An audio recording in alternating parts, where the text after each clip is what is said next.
சிறகடிக்காசன் இன்னைக்கு என்ன சுவாரஸ்யமானது பார்க்கலாம். விஜயா வந்து பார்வதி ஆண்டியை பார்க்கறதுக்காக வீட்டுக்கு வந்திருப்பாங்க. அப்போ தான் எல்லா விஷயத்தையும் சொல்லுவாங்க. ஆனால் அந்த கேட்டு அவங்க ரொம்ப ஷாக் ஆகிடுவாங்க. ஏன் இப்படி ஷாக் ஆகிற, வாயை மூடு, ஈலாம் உள்ளே போயிட்டு போகுதுன்னு சொல்லுவாங்க. நீ சொல்கிறத கேட்டால் எனக்கு மயக்கமே வரும் போல இருக்குது. எப்படி மனோஜுக்கு செகண்ட் மேரேஜ் பண்ண முடியும், அதுவும் ரவியோட ஹோட்டல் ஓனரை? ஆமாம், அந்த பொண்ணுக்கு வந்து இன்னும் கல்யாணம் ஆகலையா, அவன் நிறைய ஹோட்டல் திறக்க போகிறாளாம், ஒரு 100 ஹோட்டல் திறக்க போகிறாளாம்.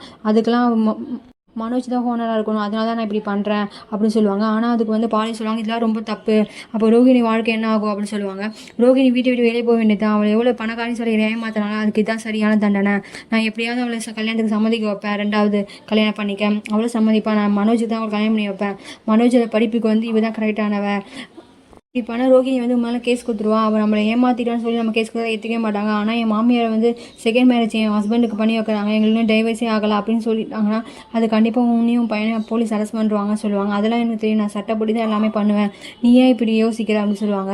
அப்போ தான் பார்வதி என்ன சொல்லுவாங்க, சராசரி மாமியார் எப்பவுமே இப்படி யோசிக்கவே மாட்டாங்க, நீ ஏன் இவ்வளோ ரொம்ப கொடுமையாக இருக்குன்னு கேட்பாங்க. ஆமாம், நான் கொடுமையான மாமியார் தான், இப்போ அதனால எனக்கு எந்த பிரச்சனையும் இல்லை, நான் எப்படியாவது மனோஜுக்கு செகண்ட் மேரேஜ் பண்ணி வச்சே தீவேன்.